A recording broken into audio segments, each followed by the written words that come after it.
YouTube Ozico and the Goat House is back with an updated NFL mock draft as the regular season just wrapped up. The Bears have slid up into that first selection, so that changes some things up. We also have the national championship game tonight, Georgia TCU, so excited about that, and that also could shake some things up as well. We have a trade at the top of this mock. Excited to break it down. We have full NFL coverage. We got started on our playoff content. We have full playoff predictions already up. We have offseason content rolling out as well. We have a recent massive free agent video, so check that out. Twitter, it's a must-follow. Live news, rumors, and updates. A lot going on around the coaching world right now, so follow us on Twitter. Link pinned in the comments for that, as well as our sponsors. Walk the Mock. Mock draft simulator there. Goat House 50 is the 50% off code. And then the GLD shop, Liquid IV, code GOAT. Links pinned in the comments for all those. Rocking the Georgia Bulldogs chain. It's definitely a Packers chain, but we're going to pretend that it's a Georgia Bulldogs chain for the national championship game tonight. They have all kinds of cool stuff. Again, any link you're looking for, pinned in the comment section. I can't stress enough, it's very important to follow that Twitter, especially this time of the year. To the mock draft. So the Bears have the first overall pick, but I have a trade. And we may see a trade in my mocks quite often, not every time. There's a realistic scenario where the Bears stay put, take best player available. So we'll go over those scenarios as well. I think a lot of us are feeling that the Bears could trade that pick, and there's a lot of teams that feel like could move up into that number one selection. So it made sense to start with a trade. I don't want to start doing too many trades around here this early because it kind of creates a mess, but we'll get into more trades or maybe less, the Bears not trading, things like that. We got all the scenarios here. So the Colts go up to 1 and take C.J. Stroud, who was dominant in that playoff game against Georgia, the best defense in the country.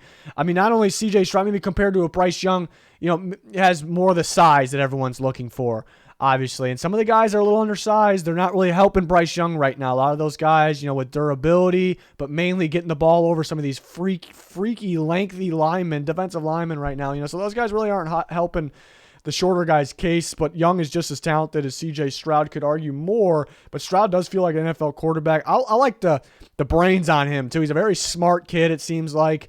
And he's kind of polished when it comes to the mechanics. You see the footwork in the pocket. He doesn't have to think much. Doesn't have to think too much. That's what you're looking for. He really showed it in that Georgia game. A ridiculous outing that really helped his stock. So I think he's most likely the first pick. I think the Colts would love him. Jim Irsay, I feel like he would give the okay to go up and get a guy like this, and finally get that quarterback of the future, since they had it, but Andrew Luck surprisingly retired, but finally go back at that. And I am wondering, will the Colts be hesitant to do this because they've been trading picks? It hasn't really worked out. They need their picks. We're gonna talk about what they have to give up. So I could see them being a little hesitant because of that, but multiple reasons here. Going from 4 to 1, when are you going to have the opportunity to do this? You have a legit quarterback up there that I think they'll like, in C.J. Stroud, or maybe it's Bryce Young. But when does the team picking first overall, we'll say probably because there's nothing guaranteed, probably would like to trade that first overall pick, not too often. And a big one here, not only have to jump other teams or get ahead of other teams or beat other teams to the chase to get their guy, they're going to hop the Houston Texans, who's a division rival. They don't want the Houston Texans to get the number one overall quarterback in this class. They want their guy. They don't want option 2 or option 3 on their quarterback rankings. But the Bears would get a pretty big haul when it comes to this. So this is what I came up with here. The Colts get the first overall pick. The Bears get the 4th overall pick. So only moving down 3 spots, but they're still getting an early 2nd round pick from the Colts, 36th overall, 80th overall, which is in 3rd round, next year's 1st round pick, which could be a decent pick. I wouldn't expect it to be 4th overall, but like the Colts have this year, but a pretty decent pick, and a 2nd round pick next year. I originally had a little bit more. I tacked on a 3rd I came up with 2025. When I looked at it for a bit, it did feel like a little much. This is already a lot, but it's going to be what it takes here to get that Bears 1st overall pick. First overall pick isn't traded too often. You got to go back to 2016. The Titans traded their 1st overall pick, and it was for something similar. You had the 2 first round picks like we have here, the 2 seconds, but there was 2 thirds instead of the 1 third here. But the Titans did have to go all the way back to 15. Now, the value on these types of things, they rise. It's definitely higher now. But again, they're dropping to 4, not all the way back to 15. So we got to use that as a comparison a little bit. It's a pretty damn good haul for the Chicago Bears. And again, the question of can the Colts afford to give all of that up, especially when they can probably get a quarterback at 4 still, maybe not their number 1 choice. Most teams fall in love with the guy. Got to go up and get that guy. They don't want the Texans to have him either, so... But you can argue either way for the Colts. Should they do it? Should they not? I could see the Bears moving back to just number 2. The Texans maybe having to get up to number 1, making sure the Colts or any other teams don't get the guy that they want. They don't want option B for them as well. So I could see that. I can see, Seattle and Detroit are possibilities, maybe a little bit more wild cards. Raiders, Falcons, Panthers, Titans, teams like that. So the Bears will definitely get some calls, but they will consider staying put as well. They will... Of course, they will evaluate the entire draft. They will evaluate the guys that are worthy of the first overall pick, of course. And if they stay put, they're going to take the best guy on their board regardless of position. If they can get better in a spot that's an important spot, then in an important position, it's a possibility. I think the Bears are in position to be like that or to trade back and get a haul because they need many things here. So it will be interesting offseason here for the Chicago Bears. But the Colts go up and get C.J. Stroud, have to jump the Texans. That's where the Bears are sitting pretty. That the Texans are right behind them, and the Colts aren't too far behind them. They're division rivals. Colts want to jump the Texans. Maybe the Texans may want to stay ahead of the Colts. So Bears are in a pretty good spot there. But again, Colts get C.J. Stroud. Texans get Bryce Young, quarterback from Alabama, who's just as talented as C.J. Stroud. But you do worry about the size, maybe the frame a little bit as well. Durability, I'm not super worried about that, but again, some of the undersized quarterbacks that scramble a bit really aren't helping his case out because that's, just looking like you need the prototypical size quarterback. That's what it's kind of looking like recently. But Young is super talented and could go first overall still, but the Texans get their quarterback of the future there. Cardinals at that 3 spot. Weird seeing them, and weird seeing the Bears at the 1 spot. I shouldn't say weird seeing the Bears. I say weird not seeing the Texans at the 1 spot. It's kind of weird seeing the Cardinals at that 3 spot. But I had them going Will Anderson, a big time pass rusher from Alabama here, tearing it up the last couple seasons. We even seen him play in that bowl game, have a good game, just like Bryce Young there. That respect them playing in that game and having big games. But the Cardinals get their pass rusher. Remember, lost Chandler Jones, and maybe it was a good move letting him go for big money. Now you get your young guy. They can get pressure off the edge. They could go Jalen Carter as well because they need interior help. It's going to come down to who their staff is. Will Vance Joseph still be a defense coordinator? Will he be off the team? Will he be the head coach? Possibility. But I think Will Anderson is most likely this time. And this is where it's a heck of a job by the Bears if this happens with the haul that they get. They move back to 4, and they still get a guy that if you told me the Bears are staying put at 1, if the draft came and the Bears like we're staying put, I'd actually start to wonder like are they going to take a quarterback, and that might surprise people. But my money would probably be on them actually taking Jalen Carter, the interior defensive line from Georgia. As long as Eberflus is still there too, which I would expect. It's Black Monday now. They didn't fire him yet. I wasn't really expecting them to, but we've seen some surprises before. But I think they would really value a guy like Carter on that staff and the interior defensive line. So a guy that they may be strongly considering at 1, they trade back to 4. They get a pretty good haul from the Colts, and they still get Jalen Carter. That's a damn good situation there. It's an A+ situation most likely. So, that's the Bears scenario there. Probably be a lot of fun for the Bears and their fans. Then the Seahawks picking 5th. Of course, this is from Denver. Denver really screwed the Seahawks. Seahawks had a good day. They got, they won and they got in the playoffs. They got help from the Lions, but man, the Broncos beating the Chargers. That's tough because they would have the 3rd pick and they would be able to get Will Anderson. So I think it's a pretty big difference between Will Anderson and Miles Murphy. Miles Murphy has a ton of upside though. You like the physicality, you like the length.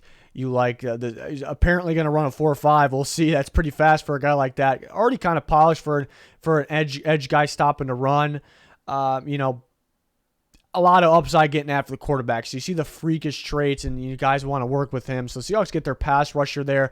And the Lions go 1 as well. Really thought about Will Levis. I know last mock I had the Lions getting a quarterback. A lot of Lions fans upset with that. I would not be surprised if it went quarterback. People just don't understand because Goff was good this year. Like he's their guy for the long-run future when they have a young team. They're a team of the future. I'd say not so fast. Goff could play for another year or two for sure, but they're going to be looking out for quarterback, when they have this opportunity. But I like Tyree Wilson for them. If they can add another big-time edge rusher, I think Brad Holmes would be a fan of Wilson. I think Campbell, all these guys would be a fan of Wilson as well. But adding him, a guy that could probably move around a bit, super productive, lengthy, athletic guy, I really think they would like him. Pair him with Hutchinson was what I was trying to say there, and all the other young talented guys they got. And they have James Houston, who ends up being, he looks like he's kind of a hit as well, but you can use all these guys, move them around a bit. So they get another pass rusher there in Tyree Wilson. And the Raiders go Peter Skoronski. Thought about Will Levis for them as well. I think they're going to go. I've been saying I think they're going to go after Tom Brady. And the offensive line doesn't look great right now. It's not god-awful or anything, but they could definitely make it better. They had Skoronski and put him at the tackle position. Probably playing right tackle. He also could play guard, kind of worst-case scenario there, and play it pretty well. But I like him at tackle for the Raiders. So that they kind of, if the plan is going to get Tom Brady, obviously that would happen first. But if they go and do that, they're going to want to make sure that offensive line's better. And the Falcons get their quarterback of the future in Will Levis. Don't think Ritter's the guy. They don't have a lot of stock putting in him anyways. It's a third-round pick. And they would like Will Levis. A little bit more of an upside guy, so it might take a little bit of time. That's the only issue there. But the strong arm, like the size, the physicality, got a lot of upside. I keep saying, Kentucky wasn't the best situation this year. Lost the offense coordinator. Play calling wasn't great. Offense line wasn't great. I don't know. They weren't able to get the most out of a guy like Will Levis. So I think a better career in the NFL. It might take a little bit though. This is the first 8 picks that I have, and then the next 8 picks we got the Panthers going receiver. The Panthers could go up and get a quarterback. That is for sure. They could go with a veteran guy though. Maybe they try to trade for a Derek Carr, something like that. You got to see who the coach ends up being too, but they could actually use another receiver. To pair with DJ Moore, get more of a lengthy guy here, and Quentin Johnston, who will play tonight in that national championship game. A little bit, lengthy, big body guy, but can do it all. We saw it all year. This year we saw it in that Michigan game. Eagles, I feel like they're always adding defensive linemen. And they're very good at getting good ones, but they got quite a few free agents up there. They did draft Jordan Davis last year, different type of interior defense lineman than Brian Bruzzi from Clemson. So the Eagles get him, and I like they'll be able to develop him pretty well. I think you can get the most out of him there in Philadelphia. Titans, who could use a quarterback, I still got them with Paris Johnson Jr., Ohio State tackle, used to play guard. Of course, they have Nicholas Petit-Frere, who they liked at tackle from Ohio State. So they get another Ohio State guy. They definitely need to focus on that offense. On that offense line, it was the worst in the league this year. It was beat up, but it was definitely the worst in the league. So they add the Ohio State offensive lineman. I've been having this quite a bit as well. Texans from Cleveland grab Jackson Smith and Jigba, receiver from Ohio State. Definitely could use another guy out there, another receiver. And they add a quarterback in this draft, so get some help for him, Bryce Young in this scenario. So you get a pretty good separator in Smith and Jigba. Didn't see him much at all this year. But these Ohio State receivers, they're so talented. We saw his talent last year. We saw it in that Rose Bowl game. Still think he goes pretty early. Jets get an offensive lineman to go Broderick Jones from Georgia. Offensive line starting to come together. It's got to stay healthy, but Fant's a free agent, which I think you'd think they bring back. Dwayne Brown, up there in age, obviously. And Mekhi Becton, I don't know if they're really thrilled about him, and he keeps getting injured now as well. So they could use that tackle. So they grab that Georgia tackle, who I hear teams are high on. So he can go a lot earlier in this as well. It just depends on the scenario, who's coming off the board. Another tackle off the board. Patriots need one pretty badly. Just not that same offensive line that we're used to seeing from the Patriots. Anton Harrison from Oklahoma, who had a really good year this year. So adding him into the mix. They have Isaiah Wynn as a free agent. They might need multiple tackles anyway. So it's quite a few tackles off the board so far. I guess depending on where you play, a guy like Paris Johnson Jr., I could see guard or tackle, but quite a few tackles off the board. Packers go Michael Mayer, tight end from Notre Dame. Upgrading at the tight end position. As long as Rodgers is back, this is a big time target for him. Best tight end in Notre Dame history, and they've been pumping out some big time ones as well. So I just really like the fit for the Packers. Really like it here. Would make a lot of sense. Washington goes Brian Branch, the DB from Alabama, listed as safety, but he lines up pretty much everywhere. But where I like him most is lining up kind of over slot guys and manning up in coverage. I think kind of can be a Bobby McCain, a better version of what the Commanders trying to do with Bobby McCain there. So versatile, fun to watch defensive back here from Alabama, and Brian Branch, who had a fantastic year, played in that bowl game as well, at a fantastic game there. So I like the fit with the Commanders there. Next 8 picks, cornerback finally off the board. I could see Christian Gonzalez going top 10, but in this scenario, end up slipping a little bit. Steelers get an upgrade there. Lengthy corner, lockdown and coverage. Another corner off the board. This one for the Lions, and Devon Witherspoon, the cornerback from Illinois, who had a fantastic year. He's really fun to watch. Electrifying player. Not afraid to come up and hit. Attack the ball underneath. And the Lions happen to have some success with another Illinois defensive back last year in Kirby Joseph. So pairing those guys together again. But corner starting to come off the board here. Osiris Torrance, the Florida guard for the Bucs. We know they need a guard. It'll be interesting to see what their quarterback situation is this offseason. Seahawks get their linebacker in Trenton Simpson. They happen to get another Clemson defender with that first pick we had them getting in this scenario. Jags get Keely Ringo, the Georgia corner, who we'll get to see play tonight. Solid man corner. Jags could use another one. Could possibly move on from Shaq Griffin, who was injured this year. But another corner to fit their group. Dolphins for their pick, of course. Giants could go receiver, but I think Drew Sanders a really good fit in a Don Martindale scheme. Kind of a linebacker, really good at blitzing. Could put him off the edge if you need to, but I think first an off-ball linebacker, I think really fits that defense. You're going to get the most out of him, around Thibodeau, Aguilar. You get the more out of them with a guy like this that really fits their scheme. A lot of blitzing, obviously. Team that blitzes the most in football. We'll see them blitz quite a bit, especially in that first-round playoff game. So I like Sanders as a fit there. Ravens go Bijan Robinson. I always say it, tough one to mock. Robinson's so good, different than other running backs that have been in recent draft classes, so good that he can go in the top 10. But I think teams are like, yeah, this team's probably not going to take it back. This team, we can wait a little bit and we trade back. So he could slip through. Ravens, they got a couple backs, but they always got them on pitch counts. They're always injured. This team's a run-first team, so make it as good. As long as they have Lamar Jackson still, but make it as good as it can be. Electrifying back here in Bijan Robinson. And then the last 8 picks, Chargers go Isaiah Foskey. They got quite a few pass rushers. Joey Bosa coming back recently, obviously an elite pass rusher.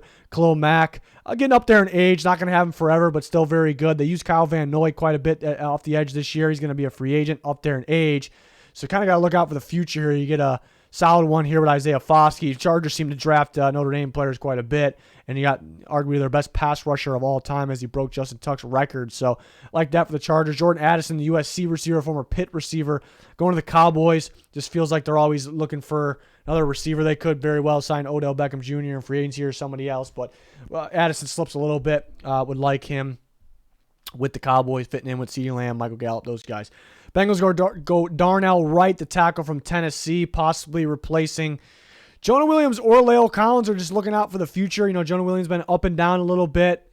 Maybe time's winding down for him, playing a little bit better recently. La'el Collins injured. Maybe one more year with them as a starter, constantly injured as well. Very good, but so kind of looking out for the offensive line there. Vikings go Joey Porter Jr. I've had this a bit. It's not really I love the fit. I mean, it's a good fit. It's not really that. It's just more so he ends up being, the other corners are off the board. He ends up being here around this time. They're definitely going to be in need of a corner. Patrick Peterson, a free agent, getting up there in age. Cam Dantzler's okay, young corner for them. Duke Shelley playing pretty well for them, but still just feels like they need an upgrade there. A little bit of a surprise here, but I like it. Jameer Gibbs, the Alabama running back, going to the Broncos. Probably going to depend on who their coach is, but they've always liked that 1-2 punch. And then so pairing him with Javonte Williams, but Javonte Williams had a pretty nasty injury where we kind of heard that it might be tough coming back early next year. So that's another reason. Gibbs more of that big-time pass-catching running back. So, again, something that they need, something they can pair with Javonte Williams, and a very good, talented running back. I mean, he can run, not just a pass catcher, he can run as well.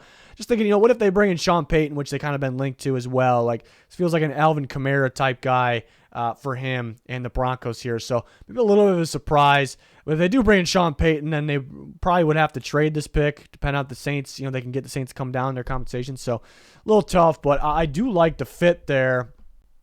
And they may need a running back more than people think. Bills go Josh Downs, receiver from North Carolina. Really quick, really good route runner, home run type guy, but really good underneath. Really good to get separation underneath as well. I think just pairing him with Diggs and Gabe Davis, I think is kind of what they're missing. It feels like they're looking for another receiver like that. They bring back Cole Beasley, so it looks like they're looking for one more guy.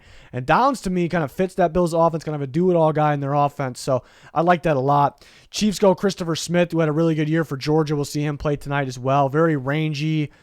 A lot like Lewis Seen from last year. It's like, you see the range, you see his play in the back and as a free safety, but when he's kind of coming downhill, making plays in the box or underneath, it's pretty flashy as well. But the Chiefs could use a safety. Juan Thornhill is going to be a free agent, so they definitely could use another one, maybe to pair with Justin Reed, but they could very well bring Thornhill back. And the Eagles get a corner of the future there. Darius Slay, who's playing great, maybe not going to be around for forever. Bradbury, a free agent. I think they probably get him back. Hard to say now, but I think so. But still kind of getting a young corner that they think would fit. Physical guy here in Cam Smith from South Carolina made some sense. The Eagles would really like to have an edge rusher. We didn't have them getting one in this scenario, even though Braze can kind of slide over and play. In high school, he played more on the end.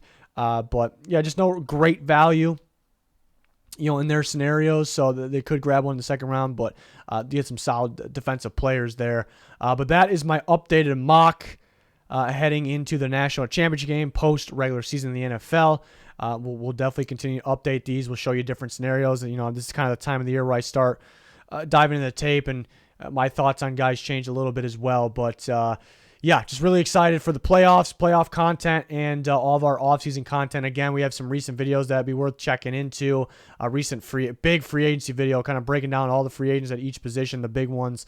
We talked about a lot of guys in that one, so check that out. While you're there, like, subscribe to Notifications on me. Much, much appreciated if you do so. Follow us on Twitter, very important. Link pinned in the comments for that, as well as other important links, sponsors, things like that. That's going to do it. Thanks for watching.